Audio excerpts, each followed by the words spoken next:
My name is Ted Kennedy Jr., a name I share with my son, a name I shared with my father. Although it hasn't been easy at times to live with this name, I've never been more proud of it than I am today. Your Eminence, thank you for being here. You grace us with your presence. To all the musicians who've come here, my father loved the arts, and he would be so pleased for your performances today. My heart is filled, and I first want to say thank you. My heart is filled with appreciation and gratitude to the people of Massachusetts, my father's loyal staff, who in many ways, my dad's loss is just as great for them as it is for those of us in our family.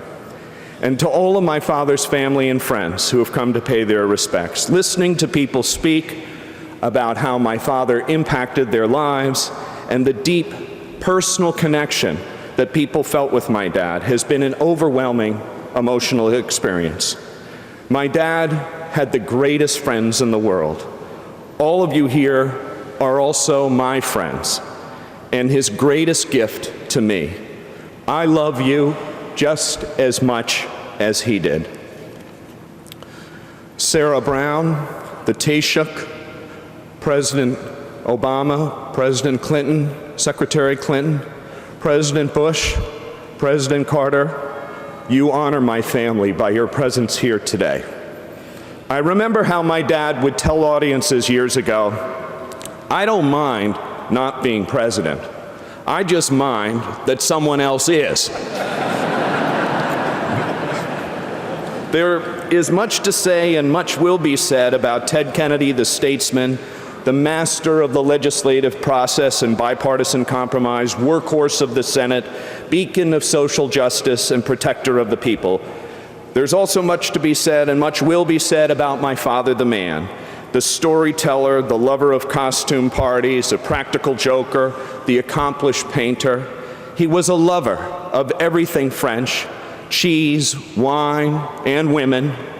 He was a mountain climber, navigator, skipper, tactician, airplane pilot, rodeo rider, ski jumper, dog lover, and all-around adventurer. Our family vacations left us all injured and exhausted. He was a dinner table debater and devil's advocate. He was an Irishman and a proud member of the Democratic Party. Here's one you may not know. Out of Harvard, he was a Green Bay Packers recruit, but decided to go to law school instead. He was a devout Catholic whose faith helped him survive unbearable losses, and whose teachings taught him that he had a moral obligation to help others in need. He was not perfect, far from it, but my father believed in redemption, and he never surrendered, never stopped trying to right wrongs, be they the results of his own failings or of ours. But today I'm simply compelled to remember Ted Kennedy as my father and my best friend.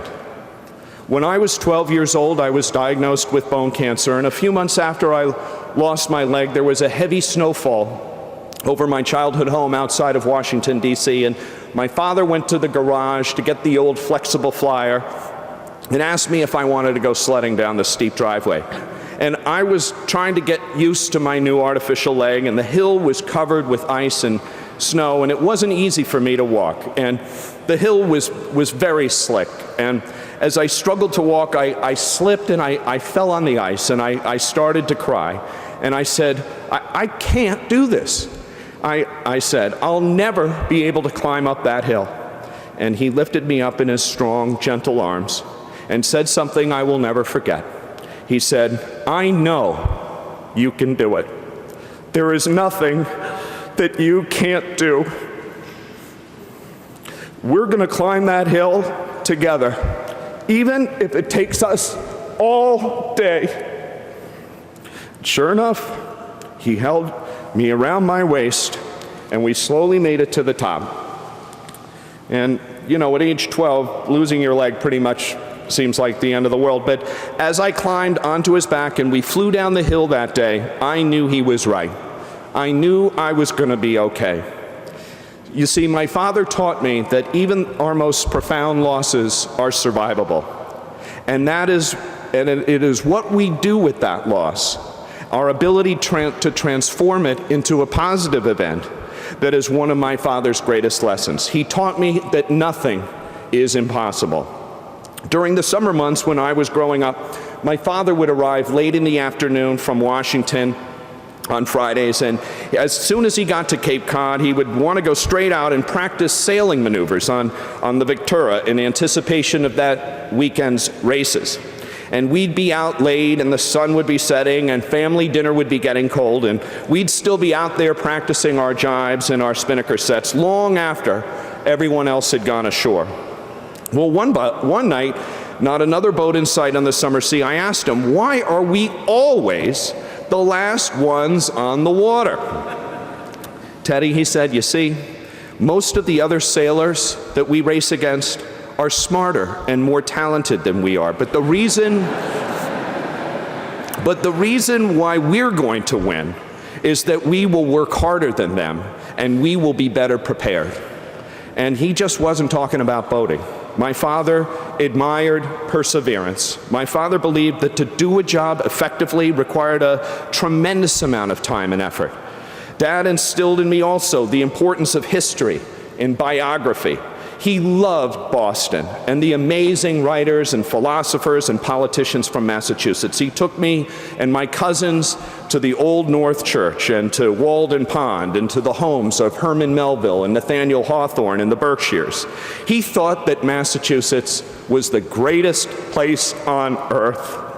And he had letters from many of its former senators like Daniel Webster and John Quincy Adams hanging on his walls, inspired by things heroic. He was a Civil War buff.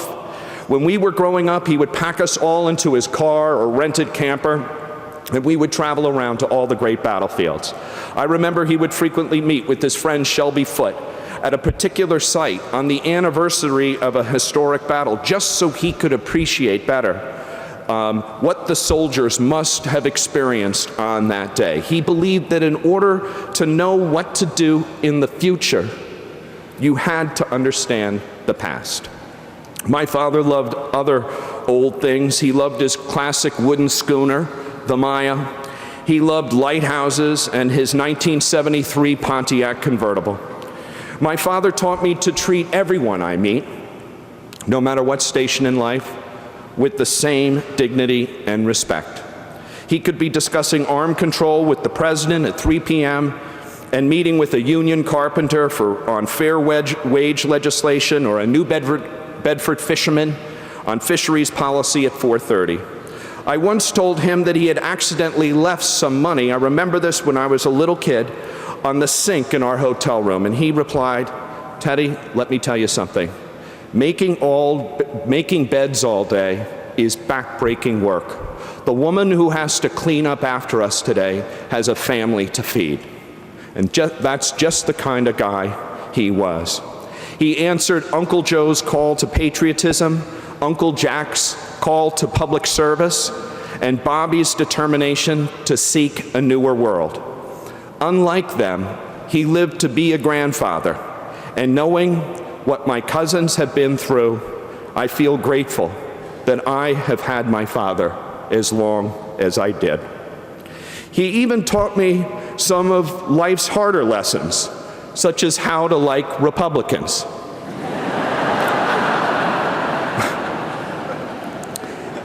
He once told me, he said, Teddy, Republicans love this country just as much as I do.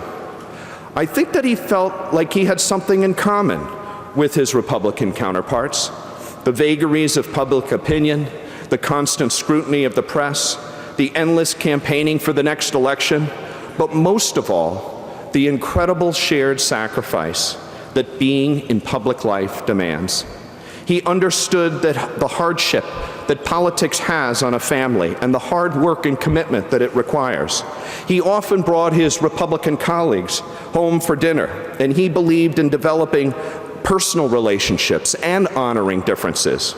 And one of the wonderful experiences that I will remember today is how many of his Republican colleagues are sitting here right before him. That's a true testament to the man. And he always told me that always be ready to compromise, but never compromise on your principles. He was an idealist and a pragmatist. He was restless but patient.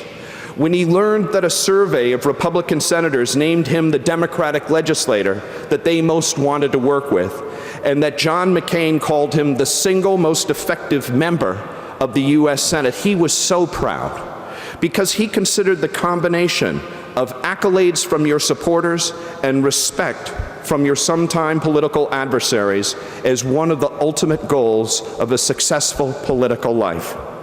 At the end of his life, my dad returned home. He died at the place he loved more than any other, Cape Cod. The last months of my dad's life were not sad or terrifying, but filled with profound experiences, a series of moments more precious than I could have imagined. He taught me more about humility, vulnerability, and courage than he had taught me in my whole life. Although he lived a full and complete life by any measure, the fact is, he wasn't done. He still had work to do. He was so proud of where we had recently come as a nation. And although I do grieve for what might have been, for what he might have helped us accomplish, I pray today that we can set aside this sadness and instead celebrate all that he was and did and stood for.